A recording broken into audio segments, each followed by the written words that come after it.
Hello, I'm Cindy Perlin, the founder and CEO of the Alternative Pain Treatment Directory, and I'm here with Dr. Georgianna Dinadio.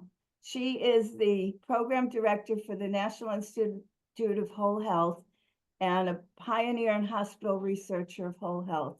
Welcome, Dr. Dinadio. Thank Thank you you, for Cindy. It's a joining me. pleasure to be with you. I've been following your website for so long, so it's a real treat to be on the call with you. Well, thank you. So we're going to be talking today about why patients need self-advocacy skills, including pain patients.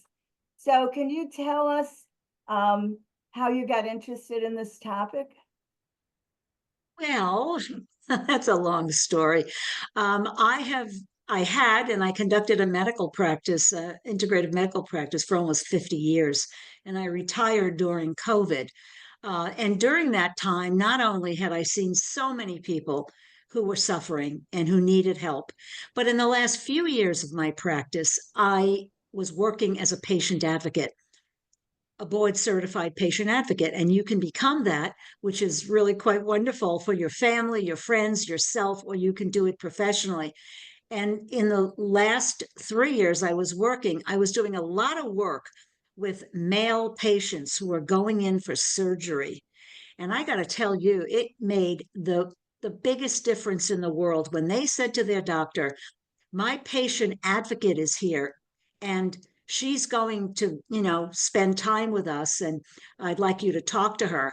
And then when they found out that I was a health professional, it changed everything. Why does it change everything?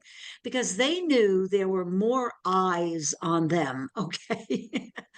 And my patients would report back to me. They'd say, Dr. D, I can't tell you what a different experience it is to have a patient advocate be there. The doctors listen clearer, they're focused, they treat me differently. It's a whole other experience for anybody. So what kind of harm can come to someone who doesn't have an advocate or isn't able to advocate for themselves? Like what kinds of things have you seen happen? Oh my Lord, are you kidding? I mean, doctors and nurses are very distracted today, in case you haven't noticed.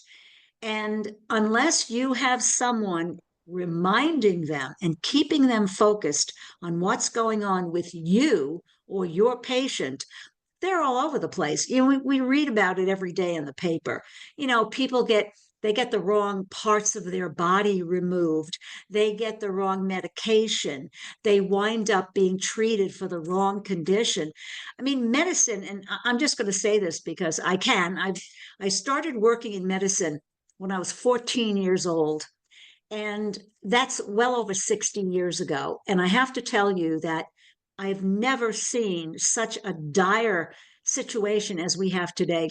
Medicine, for the most part, there are some wonderful pockets of competence and wonderful pockets of care, but for the most part, it's really a mess. And anyone who works in healthcare will be honest with you and tell you that Mhm. because there's so much pressure on the doctor, the nurses, the providers. There's very little time. They're cutting back the payments. The doctors and the professionals, they're trying to hold it together. And there's a lot of dysfunction that's going on. So, whether you're talking about working on your income tax or working on your body or working on your car for that matter, we have to be far more present and mindful and aware when we're interacting with providers because they're all over the place. Not all of them, but many of them are very, very distracted. So I'd say anything can happen to you. And I always like to ask this question. I'll say to people, do you know what the third leading cause of death in the United States is for adults? And they go, well, cancer. It's prescribed medicine. Okay. So if you get a prescription from your doctor, that is potentially the third highest cause of death in adults in America. Does that scare you? That scares the heck out of a lot of people. I don't take prescription medications for that reason. I know how dangerous they could be. And that's Not why I'm only that, interested in yeah, alternatives. there there are over the counter medications that do the same thing. Yeah, I A don't lot think of that people, either. it's not to the extent, but there are people who have died from iatrogenic uh, reactions to herbal formulas. And we all know, anyone in the field knows that herbs are an exception. You have to be careful. If you're dealing with herbs, you want to know what you're doing, and you Hmm. don't want to be mixing them together. I'm sure you're more than aware of that, Cindy.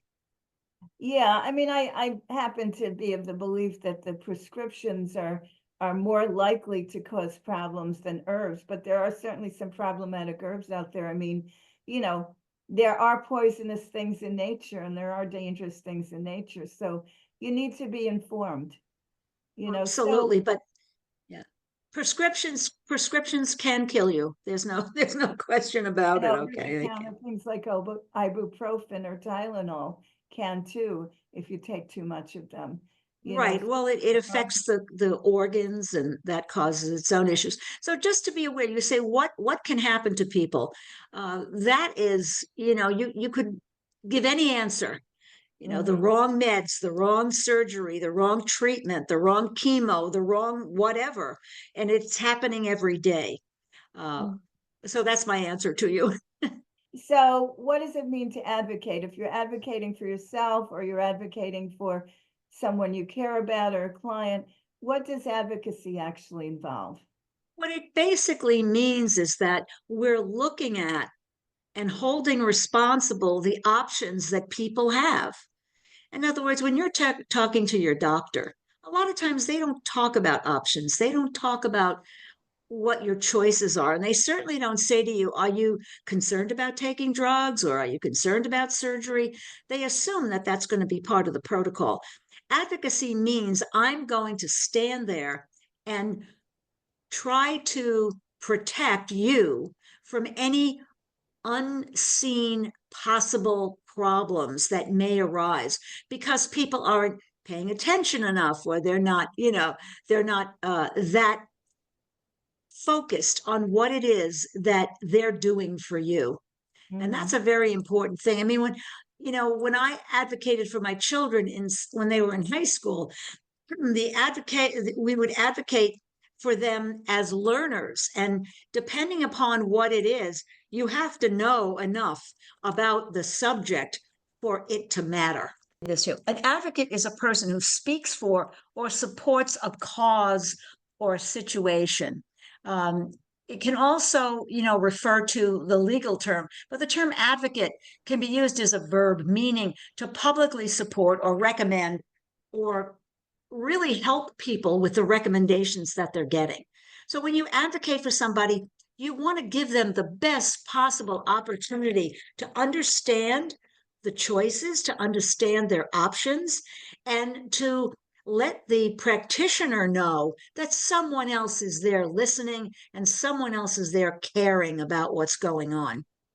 And, you know, if somebody doesn't have that, they need to be able to do it for themselves. You know, they need to have the skills to research what's going on with them or take a course for what's going on with them. I'm smiling because my cat's trying to get on the screen. So, yeah, so it's about being an informed consumer, an informed medical consumer. If you're doing it for yourself or if someone's doing it for you, they are informed about your condition and the options, and they're making sure that those gets considered. Absolutely. Look, people, if they buy a car, if they buy a product, if they're looking for furniture, if they're shopping for a house, whatever they're looking for, they're doing a lot of research, aren't they? They're on the internet, they're talking to other people, they're looking up products, and they want as much information. Is that not true? When you're Hmm. spending money, Mostly, don't you want as much yeah. information as Most, most, possible? most wise consumers would do that rather than just Well, impulsively buy something. Well, healthcare consumers, I mean, there's nothing more important. There's nothing more valuable. I mean, I'm prejudiced. I'm saying this from, 50 years of watching suffering. There's nothing more important or valuable than your health, period. I will spend anything I have to. I will go anywhere I have to try to get help for myself. And a lot of people are like that. You have a Mhm. whole website that is dedicated to giving people as many options, as much information as possible. And that's what people need, Yeah. because we are not in a culture that supports us owning and understanding our body, our health, our procedures, or anything else in our world.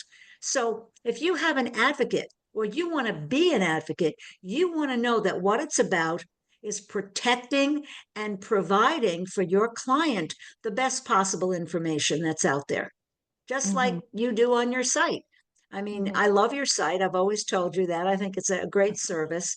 Oh, thank And, you. people can go in there, they can find out what they need to know, and they can find out what they can research about that topic as well. Hmm. Hmm. So, people can certainly come to my website where I try to, make it simple to find everything people need about pain relief, or they can, look at other websites or avenues for finding information. So that's about the condition itself. But how can people learn the skills for self-advocacy or advocating for other people? Right. As you know, I'm the director of the National Institute of Whole Health. And we actually were the first people to conceive and design and hospital research whole health. And from there, one of the things that became very evident, and it was evident when we started, people need to own information about their body. And we were finding more and more and more people did not own that information. They didn't have it. They didn't understand it. They certainly weren't getting it from their doctors. So we decided we were going to put together a health advocacy program. And that's exactly what we did. Hmm. We have two levels. One is it's a friends and family advocacy program. It's 100 hours, and they can learn about disease, and they can learn about the elements that go into causing physical problems. They also learn what they can do to address it. And there's a very extensive portion that's about the details of advocacy, insurance, what to do about the legal aspects of it, lots of information about advocacy in if you want to say the legal, and lots of information about advocacy in terms of understanding how did people want to know, how did this happen to me? Why did this happen to me? And what can I do about it? So the program is packed with all kinds of information and all kinds of empowerment. And what we did is we have a program for health professionals, but we made this program a fraction of the cost for the public.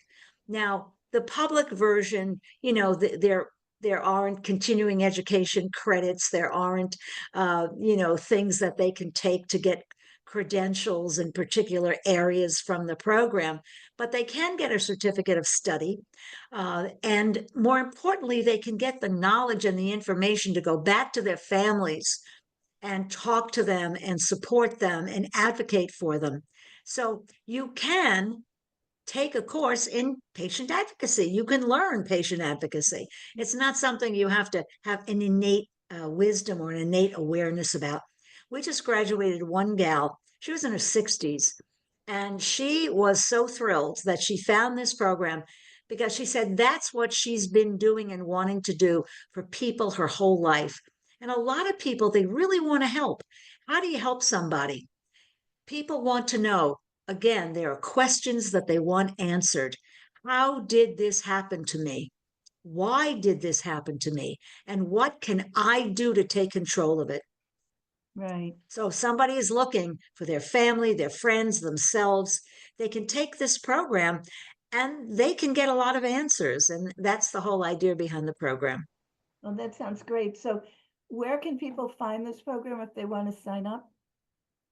Well, they can go to the website, which is N as in Nancy, I as in ice cream, W as in William, H as in Harry.org, NIWH.org, or wholehealtheducation.org, .com, I'm sorry, wholehealtheducation.com. And they can go in there and they will see we have a variety of programs for different people at different places in their life. But what we want to do is give information and knowledge that can be applied to people's real life experiences, and so many parents have children that, they want to know when they get sick, what do I do? What do I do? There are people that don't know about homeopathy. There are people that don't know about natural healing or about certain kinds of supplements. And I know that you cover these things on your website. So the whole idea is that we want to inform. Nobody can change anything without information. That's what we know. Information is very important. The right information is powerful. The wrong information is powerful, but not in a very positive way. So, what we want to provide people is evidence based, science based information that helps people to discern, what do I want to do about it. And also have the skills to actually get it done, to convince their healthcare providers or whoever else they need to convince their insurance to pay for it or whatever it is. We want them to have those skills, know how to go about that. So that sounds great. Well, you had asked me a question before this. You were talking about, what do people how do people get confidence to be able to advocate for themselves? I thought that was a really meaningful question. You said, where do people get the confidence from to advocate for themselves? When when you have knowledge, when you have information is powerful, knowledge is powerful. And when you know that and you can go yourself and look it up or research it or confirm it, you're pretty confident that you can go to your doctor, who probably doesn't know half as much as you do about advocacy, and talk about the options that are available. One of the things that keeps popping into my mind is a Facebook post that I saw, and it was by someone with fibromyalgia. And they were saying, your 1 hour of medical education in school is not, more knowledge about my condition than me. I've lived it for decades, so, Exactly.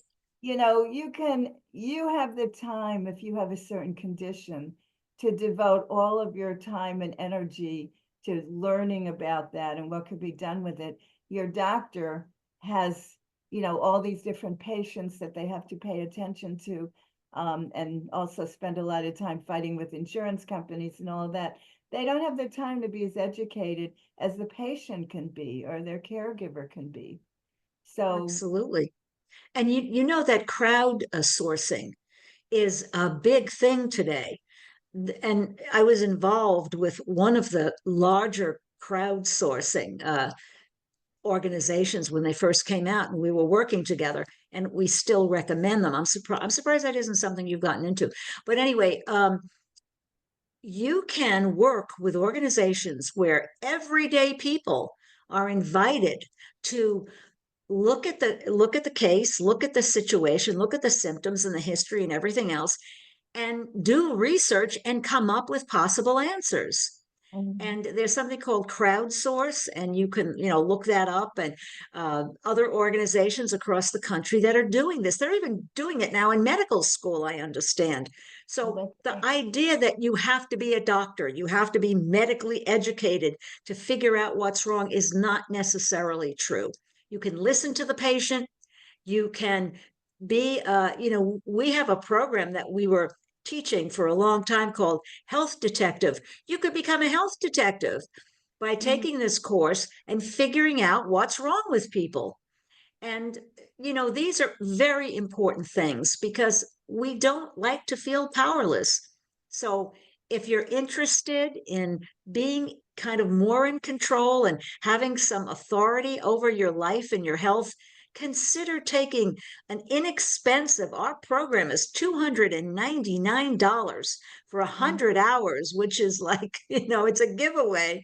We're only charging what it costs us to, because we're streaming videos, and we're providing a lot of service, and there's a lot of video involved and audio. So you can get this information without spending a lot of money, without going out of your way. You can get audio courses, video courses, whatever you want to do, and feel empowered and feel really good about what you're doing for your family.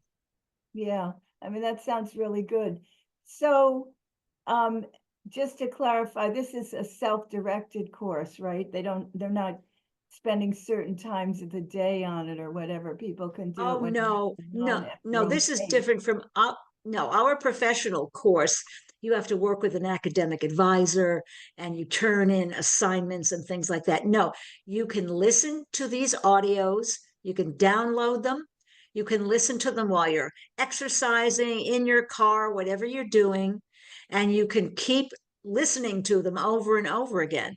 So it's a pretty wonderful thing that you can do this, and you can share it with your family, you can share it with your friends.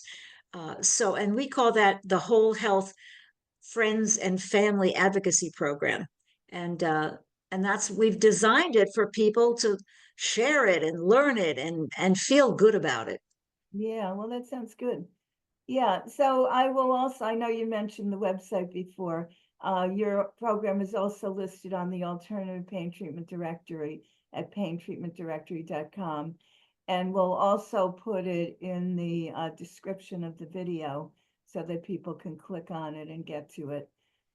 So anything else you'd like to add that you'd like people to know before we end today? No, I just think that this is a painless, simple, inexpensive, convenient, and powerful tool to really up level your health and the health of the ones that you love. It's there if you want to use it, and if not, that's okay. It'll be there 2 years from now, you know. And before we close, I just want to say congratulations to you, Cindy. Lots of wonderful things are happening, and I'm sure people will become very aware soon that you have been chosen to be spotlit. In some very important health programming across the television nation. So I'm so happy for you, and I'm happy for the people who get to utilize the work that you've spent so many years doing. Well, thank you so much. And thank you again for your time today. It's my pleasure, Cindy. You take good care. You too. Bye-bye.